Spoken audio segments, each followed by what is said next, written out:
Hi, this is Chatterboxing. I'm Sean. I want to talk in this video about Errol Spence and Danny Garcia.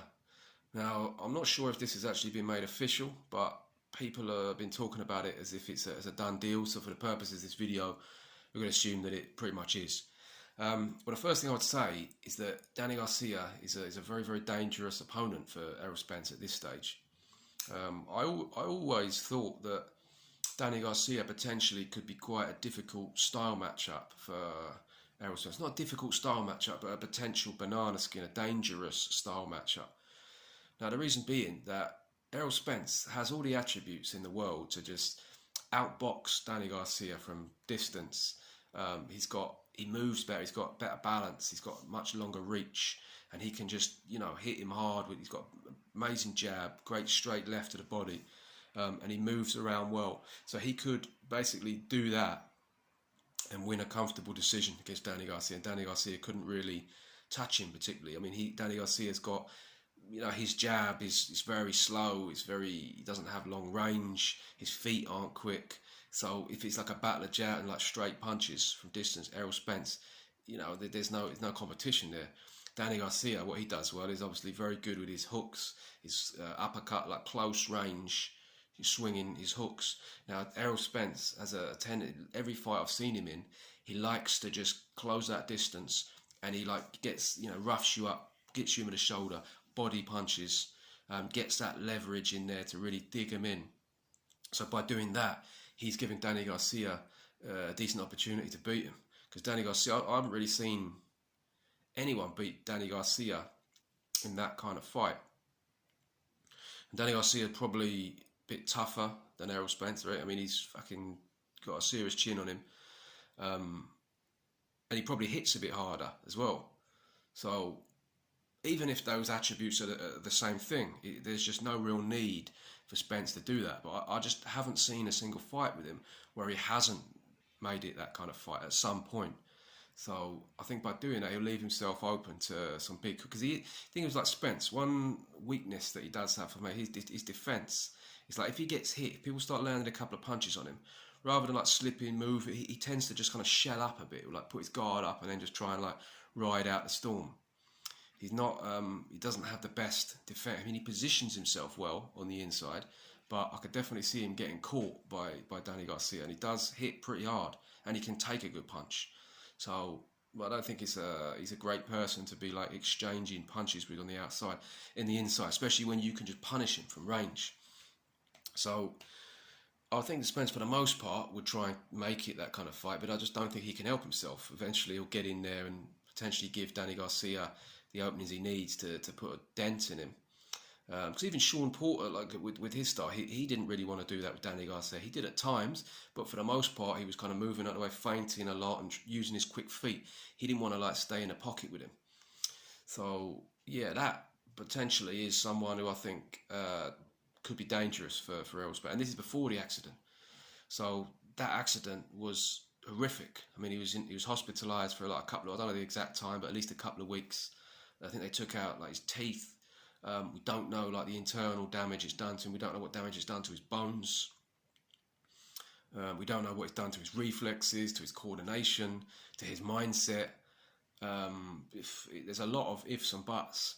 So to go in there for your first fight back against someone like Danny Garcia, who's a powerful puncher, strong, tough, and also he's going to go in there with everything to gain. He's going to try it with a lot of ambition.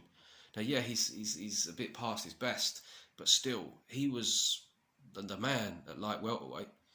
And then since he's gone up to welterweight, he hasn't really beaten anyone of note, really. He's beaten a few decent contenders, but he's never beaten like a top welterweight. So this is, a great opportunity for him to go in there. I'm sure everyone looking at Errol Spence now will smell blood, whether it's actually reality or not. He's definitely going to go in there thinking, I'm going to try and put it on him and see if he can crumble, see what he's like after this. So it's a very dangerous and live opponent. I mean, personally, I would have said I wouldn't have complained if he'd fought against someone a lot less dangerous. Now, I know a lot of people are going to say, well, he's a mandatory challenger. It's his own fault that he's in this position. So he's got to do it. And yeah, I'm sure like a lot of people would say that. But also I think a lot of people would say, given the circumstances, he should test the water a little bit first. Fight against someone who doesn't hit hard, who doesn't maybe like takes a punch reasonably well, but not someone who's going to come in there powerful, really trying to put it on him and win with a real ambition to win the fight, rather against someone who's a little bit of ambition, but really this is just sort of testing what my reflex is like. Can I take a punch? Am I still coordinated, etc., etc. But yeah, credit to him for taking the fight. I mean, it's good to see, because I think that Spence over the last, well, I don't really know how long, but his image and reputation has taken a bit of a hit with all this stuff to do with Terence Crawford. Now, I'm a fan of both of them. I'm a fan of Spence, but I don't really like the way he's been talking. I don't like he's been talking like, someone's been in his ear. When I listen to him talking about it, it doesn't sound like it's kind of independent thought. It just sounds like what people have been telling him.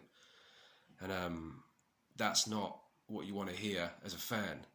What I would say, though, is that I think people are blowing it well out of proportion. I think it's quite unfair that people have pretty much tarred him with the same brush as Deontay Wilder. I think because that fight with Joshua is a fight we wanted to see, and then this fight with Crawford is a fight that we wanted to see. They're both PBC fighters, both with Al Heyman, and I think people are just starting to, people are looking at that and thinking, it's just another sort of PBC duck squad. But there's a massive difference between the two that people, for whatever reason, aren't really seem to mention. And as far as I'm aware, Bob Arum and top-ranked Terence Crawford, they haven't been making offers to Errol Spence. They haven't been literally sending contracts, trying to make the fight happen. And Errol Spence is just like, oh no, it's not enough money.